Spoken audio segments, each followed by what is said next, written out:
Les cartes des supporters marseillais fouillées avant le match qui opposera l'OM au PSG, ces cartes contenaient une centaine d'objets dangereux ou interdits. Le dispositif de fouille devrait permettre d'assurer cette rencontre sans incident. 2000 policiers sont mobilisés. Le géant sidérurgique Arcelor annonce la fin des hauts-fourneaux en Belgique, en Allemagne, mais aussi en France. Une menace sur l'emploi à Florange, en Moselle, où cette restructuration pour les années 2009-2010 s'est cruellement ressentie. Sans tambour ni trompette, Jean-Pierre Chevènement fait son retour. Pour balayer les mauvais souvenirs, son parti a désormais un nouveau nom. Il s'appellera le Mouvement républicain et citoyen.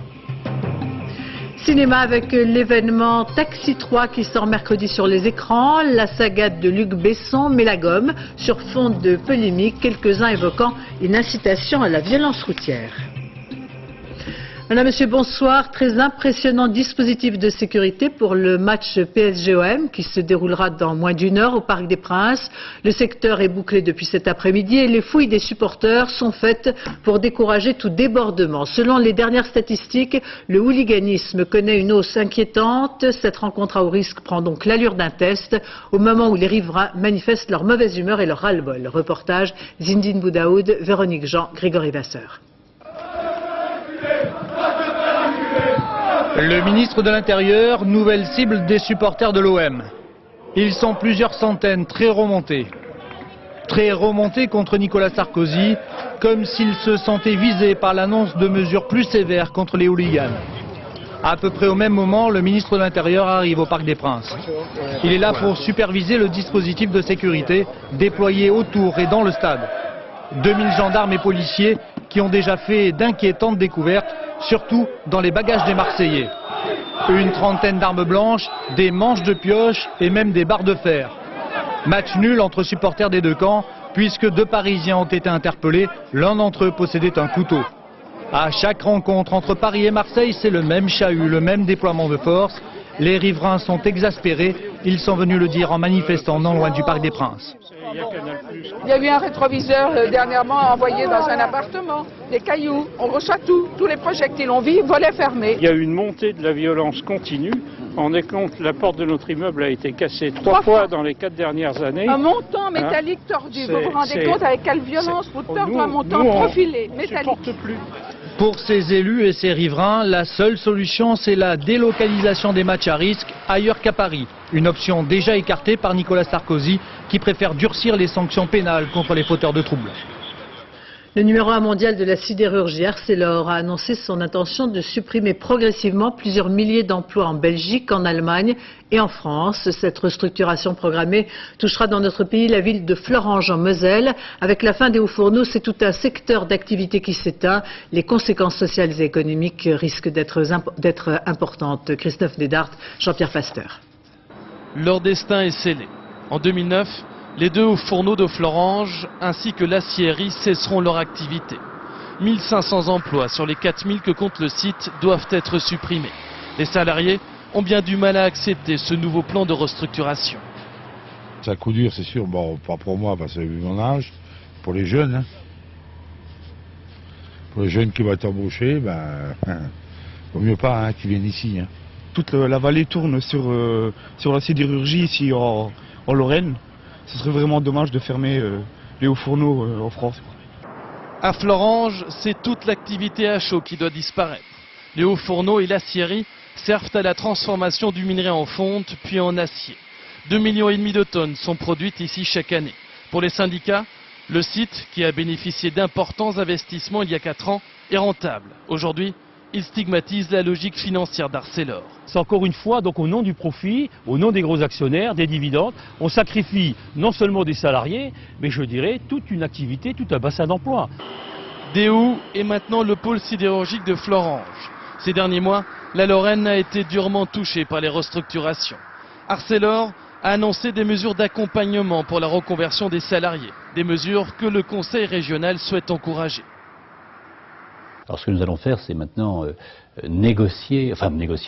envisager toutes les conséquences pratiques, parce que ce qui est important, c'est de savoir quelles seront l'ensemble des conséquences, et notamment pour le personnel d'abord, et pour les activités en aval ensuite. Des paroles qui n'ont pas rassuré les syndicats. Ils comptent bien se battre pour sauver l'activité à chaud sur le site de Florange. Venons-en à cet incendie qui s'est déclaré à Lisieux dans un immeuble d'une dizaine d'étages, se propageant à grande vitesse. On a frôlé la panique. Certains habitants menaçant de se jeter par les fenêtres. Une centaine de personnes ont été évacuées. Sophie Rodier. Il ne reste pratiquement rien de l'appartement situé au 3e étage de cette tour HLM. C'est ici que le feu a pris, probablement de manière accidentelle. Très vite, les flammes se propagent aux appartements voisins. Piégés par les fumées, les résidents sont alors pris de panique. L'incendie par lui-même n'est pas dramatique, il a pu en tout cas être circonscrit très rapidement, mais cette intense fumée, notamment dans les cages d'escalier, a créé une panique. On a même eu un moment des habitants qui voulaient, disons, se jeter par les fenêtres, tellement ils ont eu peur dans une affaire comme celle-ci. Il aura fallu une cinquantaine de pompiers pour calmer et délivrer les 80 habitants de cette tour de 10 étages, presque tous présents en ce début de week-end. 6 personnes légèrement intoxiquées ont été hospitalisées. Les autres, évacués, devraient pouvoir passer la nuit dans leur appartement. Beau succès pour la diplomatie. La Côte d'Ivoire a désormais un Premier ministre consensuel. Le président Gbagbo lui-même valide les contours de cet accord de réconciliation nationale. Aujourd'hui à Paris, la première journée du sommet des chefs d'État africains s'achève sur un oui à la paix avec comme personnage emblématique pour prendre les rênes du pays l'ancien Premier ministre Seydou Diarra qui aura pour tâche de composer son gouvernement donnant à chaque parti une représentation équitable. Hervé Guéquière, Sylvain Doba. Merci, M. Seydou Diarra. Le président Gbagbo présente son nouveau Premier ministre, Seydou Diarra, un homme de consensus respecté de tous, et il s'engage à ramener la paix dans son pays. Les deux objectifs essentiels sont de sortir la Côte d'Ivoire de la guerre. Ce matin, pourtant, rien n'était gagné. Le président Chirac semblait tendu. Il s'attendait certainement à des discussions ardues. Le but de la conférence africaine était en effet d'entériner les accords de Marcoussis, mais surtout de former un gouvernement ivoirien de réconciliation nationale. Ce soir, Jacques Chirac est soulagé. Le groupe de contact, c'est pour nous une très grande satisfaction que de voir la paix et la réconciliation revenir en Côte d'Ivoire. Naturellement, il reste encore beaucoup à faire. À la sortie de la conférence, les rebelles du nord de la Côte d'Ivoire sont eux satisfaits. Ils auront 2 ministères d'État sur 9 au total. On a le ministère de l'Intérieur, on a 2 ministères, la Défense et l'Intérieur. À Abidjan, la capitale ivoirienne, malgré la tension actuelle, l'annonce de la nomination comme Premier ministre de Seydou Diarra semble un peu rassurer la population. Pourvu que la Constitution reste, en tout cas c'est ça la paix, quoi. On veut la paix dans notre pays. Si ça peut aider la Côte d'Ivoire à sortir de sa torpeur, à sortir de ses malheurs, si ça peut aider à la réconciliation, si ça peut permettre au président Gbagbo en tout cas d'aller tranquillement vers la fin de son mandat, en mettant en œuvre son programme politique, ça va. À Paris ce soir, les partisans du président Gbagbo manifestaient une fois de plus leur hostilité à l'accord de Marcoussis et au nouveau gouvernement de réconciliation nationale, une réconciliation qui dans les esprits prendra beaucoup de temps à se construire.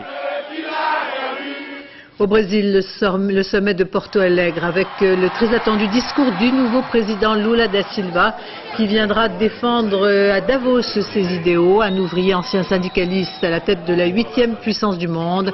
Quel est le meilleur défenseur des anti-mondialisations? À Davos, rendez-vous de la haute finance et des grands patrons. Une seule préoccupation dans tous les esprits, le risque de conflit avec l'Irak. La région est quadrillée par les forces de l'ordre pour empêcher toute manifestation. Reportage sur place, Jean-Paul Chapelle et Jean-Paul Chausset. No WEF, no war.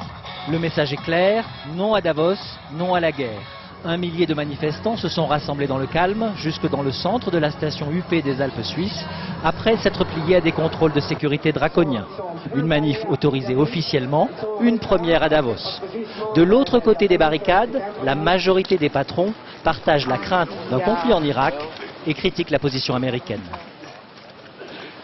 L'Amérique seule ne peut pas dominer le monde jusqu'à ce point-là. L'idée ou la perspective d'une action unilatérale des Américains inquiète beaucoup de monde ici, et m'inquiète aussi puisqu'elle inquiète beaucoup de monde. Paradoxalement, le géant pétrolier Total Finaelf minimise les conséquences économiques d'un conflit. Les Américains mobilisent tellement massivement qu'effectivement le plus probable là aussi que ce soit une opération militaire relativement rapide et que ça ne doit donc pas avoir des conséquences très durables sur l'équilibre du marché pétrolier. Demain, le secrétaire d'État Colin Powell devrait tenter de justifier la position américaine lors d'un discours très attendu. Pour l'instant, il n'a toujours pas répondu à la dernière initiative diplomatique. Celle du gouvernement suisse qui vient de proposer d'accueillir sur son territoire des pourparlers de dernière minute entre les États-Unis et l'Irak pour éviter la guerre. Une initiative comparable à celle tentée sans succès en 1991, juste avant la guerre du Golfe. Et pendant ce temps-là, à Bagdad, des milliers d'Irakiens ont brûlé des drapeaux américains. Par ailleurs, 2 incidents autour du quartier général des inspecteurs des Nations Unies. Un homme armé de plusieurs couteaux a tenté de pénétrer dans les bureaux. Un autre Irakien a sauté dans une voiture des inspecteurs qui était en train de quitter le QG de l'ONU. Quant au secrétaire d'État américain Colin Powell, qui est donc, vous l'avez vu, arrivé à Davos, il a affirmé qu'une douzaine de pays au moins seraient aux côtés des États-Unis en cas d'attaque de l'Irak, même sans nouvelle résolution de l'ONU. En Grande-Bretagne, une cinquantaine de militants sont décidés à se porter volontaires comme boucliers humains. Ils sont en train de quitter Londres pour gagner l'Irak. Reportage Laurent Boussier, Dominique Marotel. Dernier préparatif pour un grand voyage, direction Bagdad. Ils sont britanniques, australiens, américains, belges ou espagnols et aujourd'hui ils n'ont qu'un but, empêcher les États-Unis et l'Angleterre de faire la guerre à l'Irak. Sur leur t-shirt, Human Shield, bouclier humain. Le rôle qu'ils veulent tenir là-bas dans la capitale irakienne pour essayer de sauver les civils d'éventuelles frappes militaires. Je ne veux pas voir des missiles détruire des églises, des écoles, des hôpitaux ou d'autres bâtiments comme ça. Notre but, c'est d'éviter qu'ils tirent leurs missiles n'importe où. Le gouvernement doit écouter les gens, c'est pour cela que le peuple existe, pour dire au gouvernement ce qu'il doit faire. Au moins 10 jours de voyage dans un taxi et 2 bus londoniens. Parmi les 60 volontaires, Sue Darling, une ancienne diplomate en rupture avec la politique de son pays. Mon sentiment est que cette guerre est illégale, immorale et irrationnelle. J'ai un sentiment de honte que mon pays y participe. L'organisateur de cette opération, Ken O'Keefe, un ex-militaire américain, espère que d'autres volontaires se joindront à eux sur le chemin qui les conduira à travers toute l'Europe et la Turquie jusqu'à l'Irak. C'est évidemment un message pour Tony Blair et George Bush. Vous êtes complètement aveugles et votre politique met en péril notre sécurité à tous. Les gens maintenant comprennent ça et vous ne nous tromperez plus.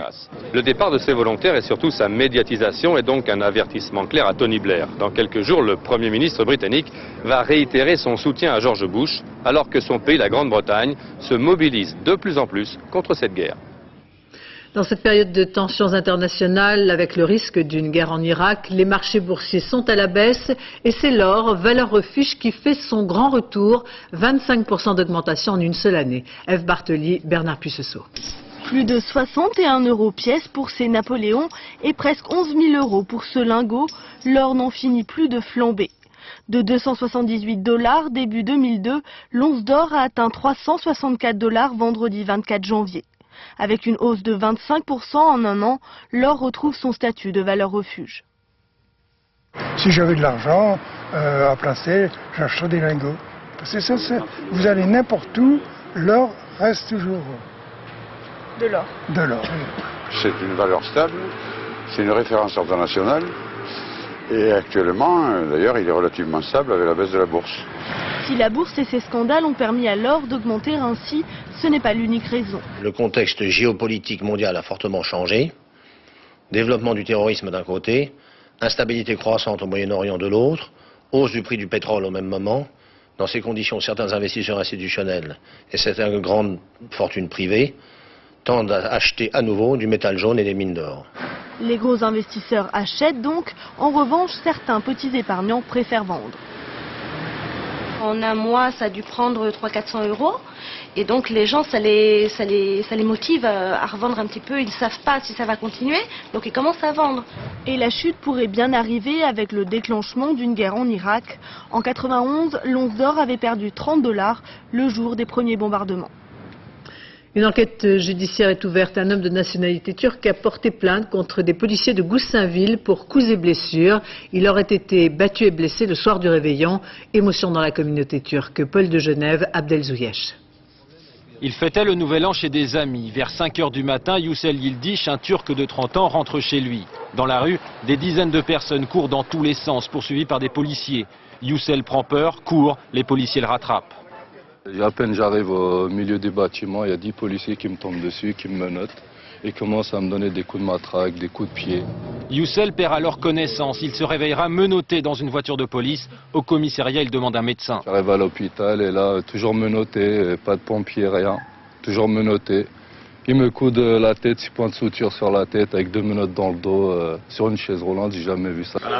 Un ami de Yücel prend ses photos. Le lendemain, bilan, un tympan percé, le cuir chevelu ouvert et de nombreuses contusions au visage. En tout, 26 jours d'interruption totale de travail. Officiellement, après leurs explications, c'est très simple. Il paraît que je me suis trouvé au mauvais moment et au mauvais endroit. Selon les policiers, Yücel les aurait insultés. 2 enquêtes sont en cours. 4 membres de la brigade anticriminalité de Gonesse seraient impliqués. Selon certains syndicats de policiers, cette affaire résulterait d'un manque d'expérience des fonctionnaires et d'une trop forte pression de la hiérarchie. Ce qui se passe aujourd'hui dans la maison police, c'est qu'on est en train d'inculquer une culture du résultat. Bientôt, on va sur le terrain comme on va au safari. Il faut rentrer avec une garde à vue, il faut rentrer avec des têtes. Sinon, on n'est pas un bon fonctionnaire. La culture du résultat nuit à l'efficacité du service public.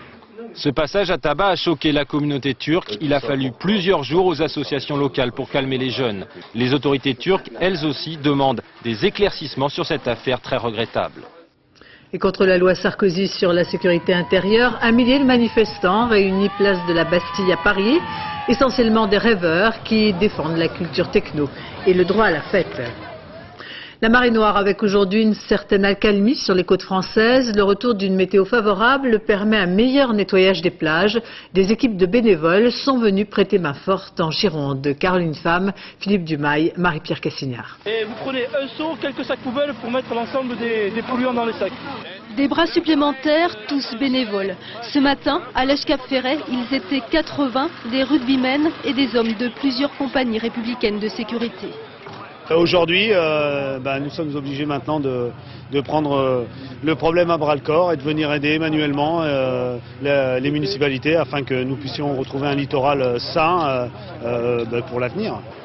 Ces hommes sont maîtres nageurs sauveteurs. L'été prochain, comme chaque année, ils seront sur les plages. Qu'est-ce que vous ressentez? De la colère. De la colère. Et de la puissance. Très motivés malgré tout. Comme eux, beaucoup d'hommes et de femmes se sont inscrits dans les mairies.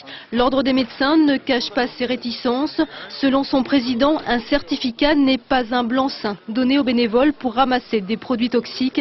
Certains médecins d'ailleurs, à titre personnel, partagent cette position.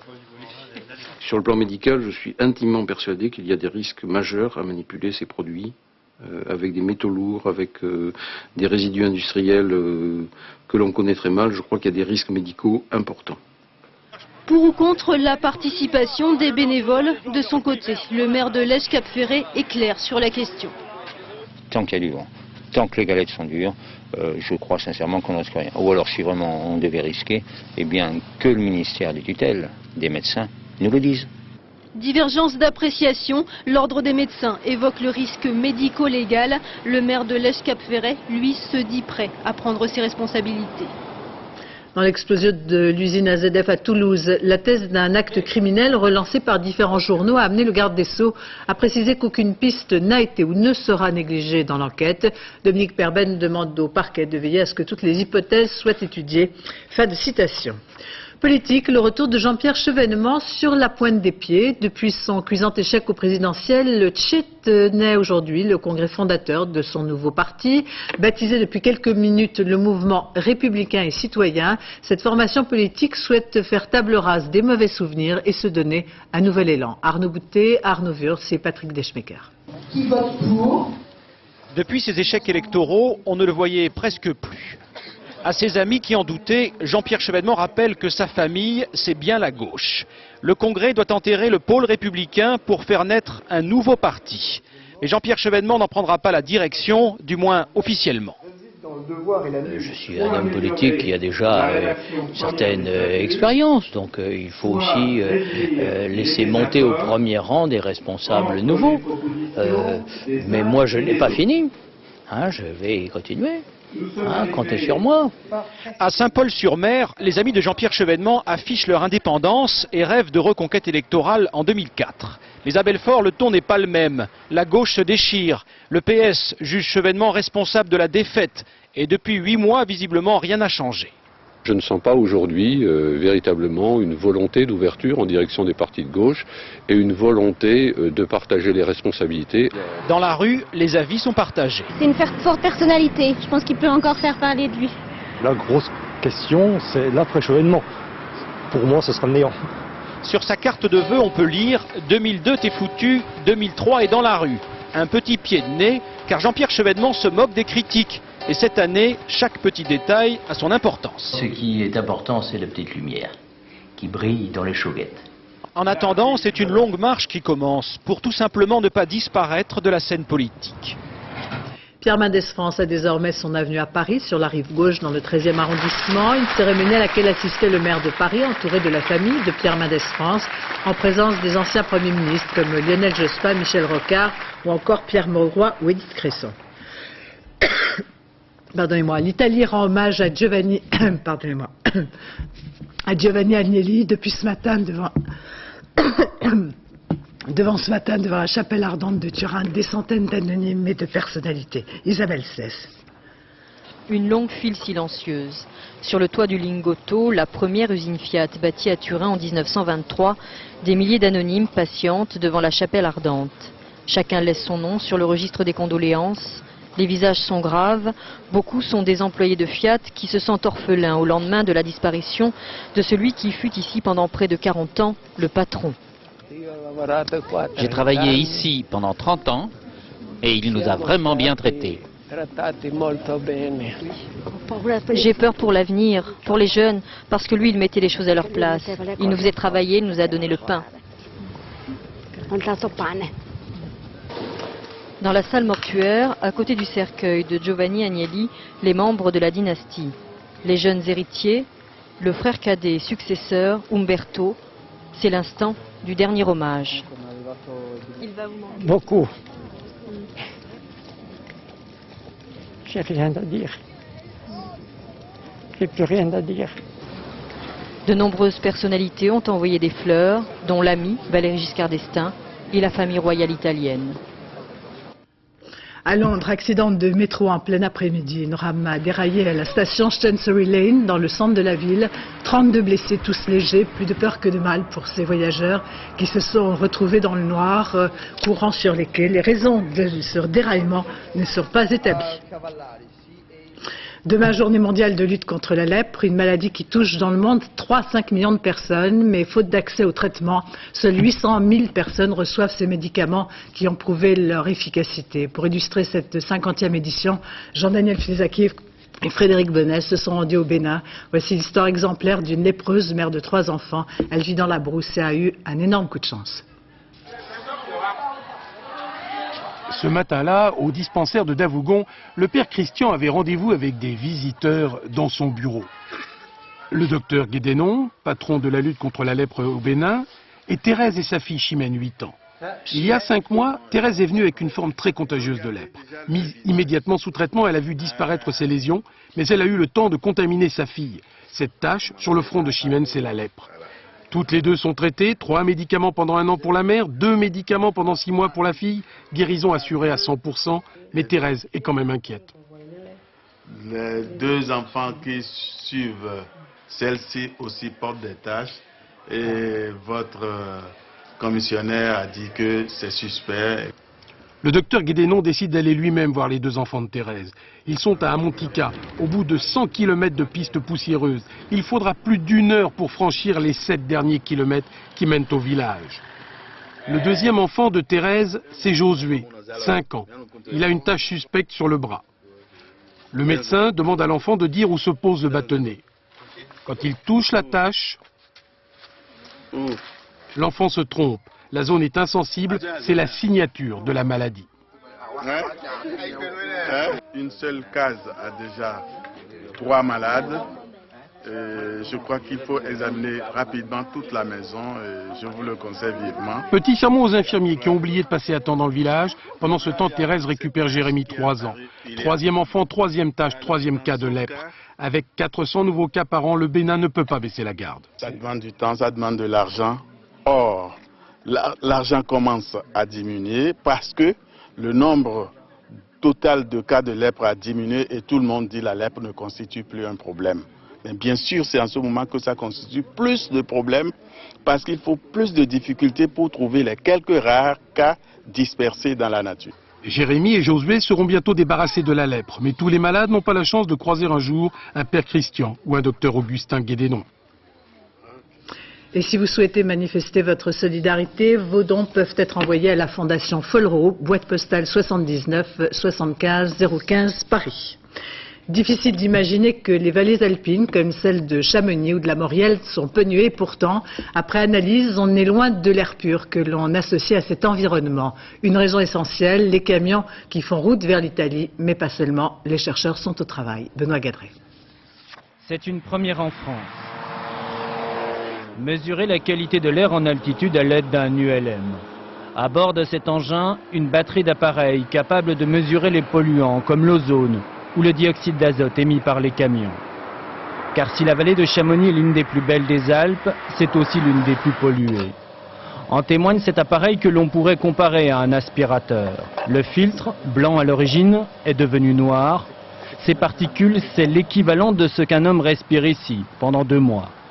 Je pense que ce qu'on a vu pour l'instant, mais ça reste à confirmer en fonction de la fin des études, c'est que compte tenu des conditions météo, on peut effectivement atteindre des concentrations qui sont relativement élevées, qui peuvent s'apparenter à ce qu'on trouve dans des centres urbains. Chamonix, pollué certains jours comme Lyon ou Grenoble.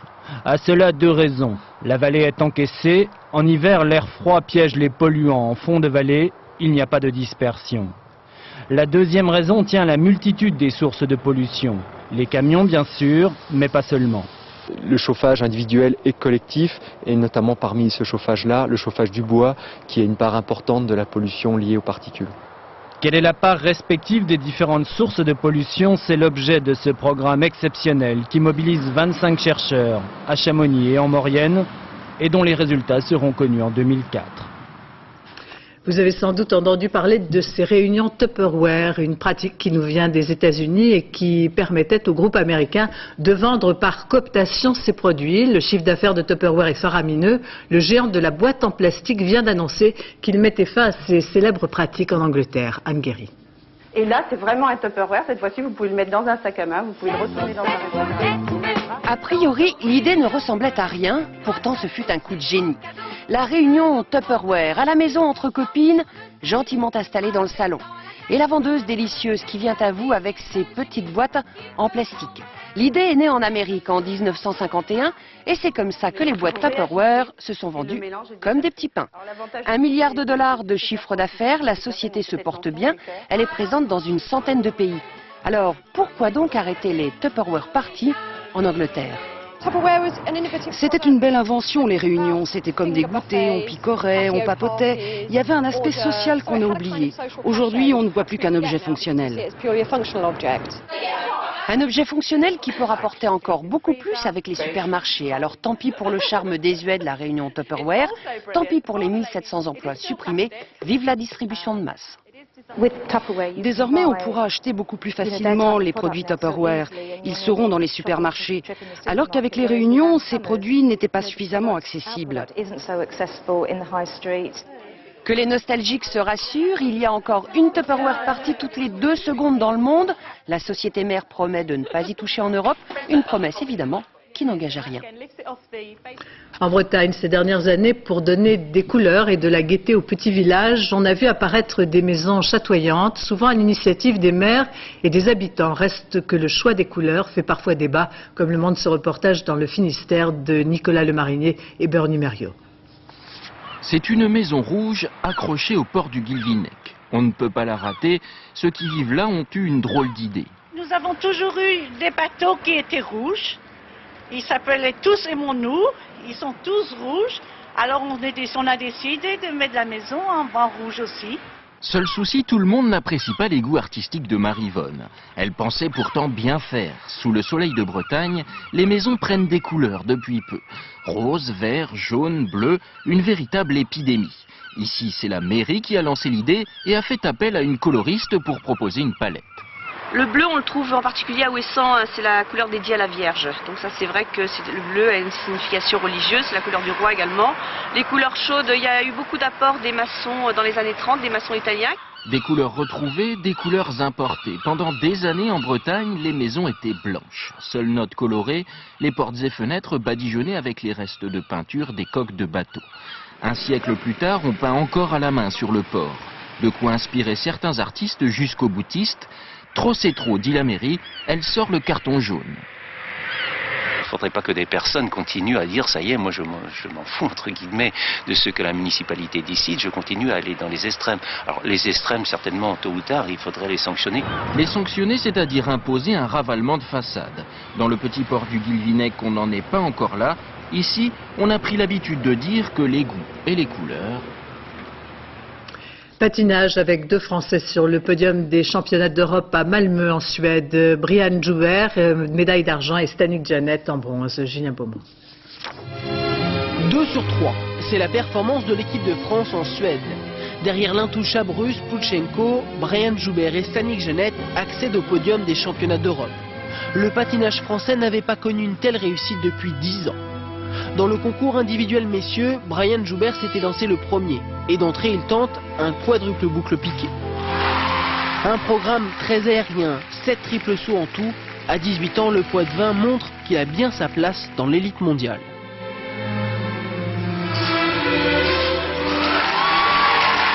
Médaille de bronze l'an dernier, Brian Joubert progresse encore. Sa 3e place, Stanik Janet la doit en partie à ce quadruple saut. Une prouesse qu'il n'avait jamais présentée à ce stade de la compétition. Après un passage à vide l'an dernier, Stanik Janet, 25 ans, renoue avec le succès, notamment grâce à ses qualités artistiques. En tout, 3 médailles pour la France, un bon bilan qui place les tricolores, 2e derrière la Russie. Du football, le 16e de finale de la Coupe de France et première surprise, Toulouse, club de Ligue 2, a battu Lens qui évolue en Ligue 1, score 1-0. Le maillot de Petit Pousset, c'est Schiltigheim qui l'endosse. Les joueurs de CFA2 ont battu Beauvais, une équipe de Ligue 2. Pour les autres matchs, pas vraiment de surprise. Après un parcours sans faute, petite défaite de la France face à la Croatie qui s'est inclinée d'1 point 23-22. Tout se jouera demain au cours du match face à la Russie en handball. Les folles journées de Nantes, le rendez-vous des amateurs de musique. Chaque année, ils sont plus nombreux. Les concerts désormais sont décentralisés. Le thème retenu pour 2003, de Monteverdi à Vivaldi, un marathon pour les musiciens qui, de salle en salle, offrent le même récital. Isabelle Béchler, Jean-Jacques Le Garrec.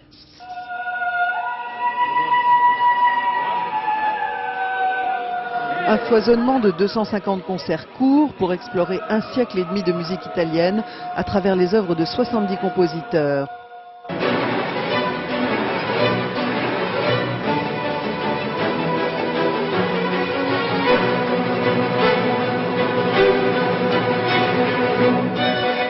Différentes interprétations des 4 saisons de Vivaldi ont jalonné la manifestation. Voici la plus fidèle avec instruments d'époque de Fabio Biondi. Ou plus moderne, à la japonaise.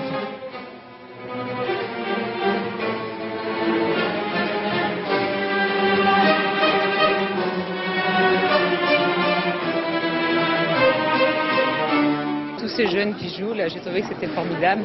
Vous allez voir combien de concerts encore? En tout, j'en ai 11. 7 concerts en 3 jours. Voilà. Et c'est votre dose pour l'année? Oh non, tout de même pas, mais presque. Vous n'avez pas vu mon chef d'orchestre, par exemple? La folle journée, c'est le marathon musical d'1 millier d'instrumentistes qui forment des ensembles à géométrie variable, de salle en salle. C'est pas un marathon au sens il faut consommer. C'est au contraire, on sort d'une salle, on entend un Stabat Mater absolument inimaginable. Il nous faut 30 minutes pour s'en remettre et on se dit mais on va encore aller, on est à la recherche de la beauté.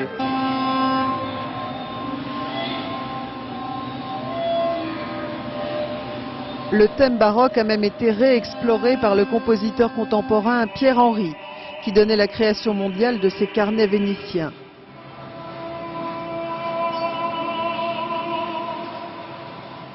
Une scène garnie de haut-parleurs pour des sons glanés sur la lagune et matinée de Monteverdi.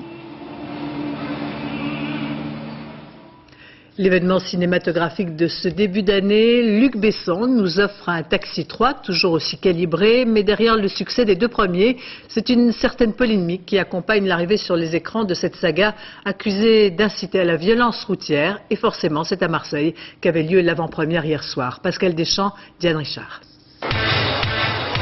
Attention, ces enfants sont dangereux. Dans 1 heure, ils voient Taxi 3, dans 10 ans, ils grillent un feu.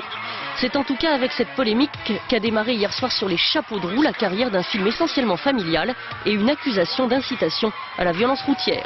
En guise de réponse, l'équipe arborait un t-shirt et réaffirmait d'une seule voix sa bonne volonté.